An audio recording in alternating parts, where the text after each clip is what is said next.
All right, welcome to the Explainer. You know, there's this one topic on the ARE exams that always seems to trip people up, and that's telling the difference between tempered and laminated glass. So today, we're going to make it totally crystal clear. Yeah, they're both called safety glass, right? But here's the thing. Picking the wrong one is a huge mistake, not just on the exam, but out in the real world too. And for your PPD and PDD exams, you absolutely have to get this right.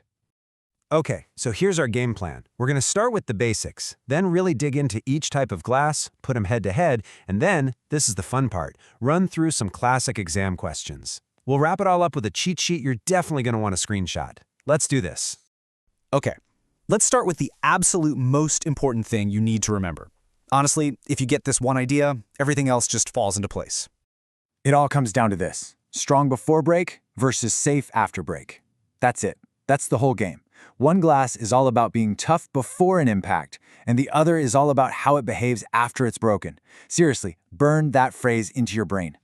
First up, let's talk about tempered glass. I like to think of this one as the bruiser. Its entire identity is just built on pure, raw strength. So what is it?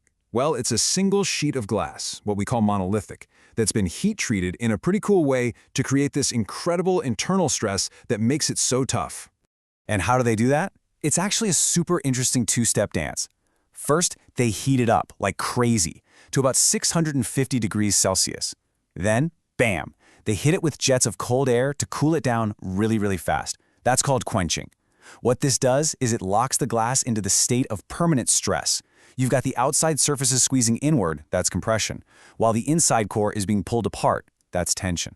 And it's that constant internal battle that gives it its amazing strength. So, just how strong are we talking?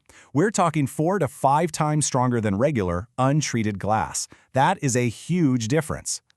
But here's the really crucial part for safety. What happens when it finally does break? Well, it doesn't break into big, scary, sharp shards. Instead, it shatters into thousands of these tiny, little, blunt, pebble-like pieces. That's its key safety feature, right? It pretty much eliminates the risk of a serious cutting injury, but notice, the whole thing just completely disintegrates. So where are you going to see this stuff? Think about places where people might accidentally bump into the glass. We're talking shower doors, those big frameless glass doors at the mall, storefronts, side lights next to a door, glass partitions in an office. The building code calls these hazardous locations. And that's your big clue on the exam. If there's a risk of human impact, tempered glass is almost always your answer. All right, let's switch gears and meet our second contender, laminated glass. If tempered glass is the bruiser, then this one is the guardian. Its main job isn't just to be strong, it's to hold everything together when things go sideways. And unlike tempered glass, which is just one piece, this is a composite material, a glass sandwich. And that little bit of plastic in the middle, that's its secret weapon. It changes everything. So yeah, think of it literally like a sandwich. You've got a layer of glass, then a plastic inner layer, usually something called PVB, and then another layer of glass on top. They're all bonded together with a ton of heat and pressure. So when it breaks, this is where the magic happens. The glass itself will crack, sure, but all those little shards stay glued to that plastic inner layer. You get that classic spiderweb crack pattern, but the whole thing stays right there in the frame. Nothing falls out. And because it holds together, it unlocks this whole new set of benefits that tempered glass just can't offer. First, fall-through protection, super important. It also provides security. I mean, this is why jewelry stores use it, right? A thief can smash it, but they're not getting through that inner layer easily. It's also amazing for sound insulation. That soft plastic layer just deadens sound waves. And as a bonus, it blocks like 99% of UV rays, which is great for protecting furniture and artwork from fading. Okay, now for the showdown. Let's put these two side by side so you can see the differences really clearly. This is probably the most important slide for your exam prep, so pay close attention. This table is basically your cheat sheet. Look at the trade-offs, right? Tempered gives you that incredible impact strength, and it's cheaper, but it has terrible acoustics and zero security once it's broken. Laminated, on the other hand, is all about what happens after it breaks.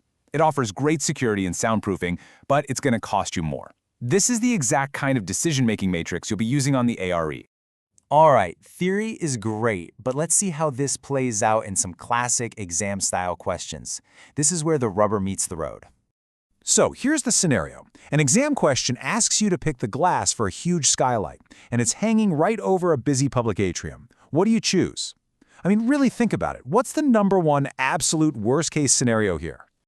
The answer has to be laminated glass. And why? Because the main concern here is preventing a catastrophic failure where glass rains down on people. If you used tempered glass, it would shatter into a million little pebbles and shower everyone below. Super dangerous. Laminated glass cracks, but it stays put, right in the frame, protecting everyone. It's not just a good idea, it's a code requirement. Okay, scenario number 2. The exam asks you to choose the glazing for a frameless glass door at the entrance to a busy gym. It's going to get a lot of use and abuse. So what do you pick? Here, the risk is totally different. It's all about direct human impact. And for that, you're going to want tempered glass. It's got that high impact strength you need. And if it does break, those little pebble-like fragments are way safer for someone who's right next to it. Think about it. If a laminated door broke, it would stay in the frame, but it would be this web of giant, sharp shards. You could get a really nasty cut pushing through that. Tempered shatters and just falls away, clearing the danger. Whew, okay, we've covered a ton of ground. So here it is, the one slide you absolutely need to save for your notes. Go ahead, take a screenshot of this one. Because if you walk away remembering absolutely nothing else from this, remember this mantra. Tempered is strong before break. Laminated is safe after break. I'm telling you, that one simple idea will get you to the right answer on the exam almost every single time. So the next time you're walking around and you see a glass floor or a massive storefront, ask yourself, what's it made of? But here's a little advanced tip for you. Can you see how you might use both? Because for the absolute best performance, like in a hurricane-rated window or a glass staircase, architects specify a hybrid.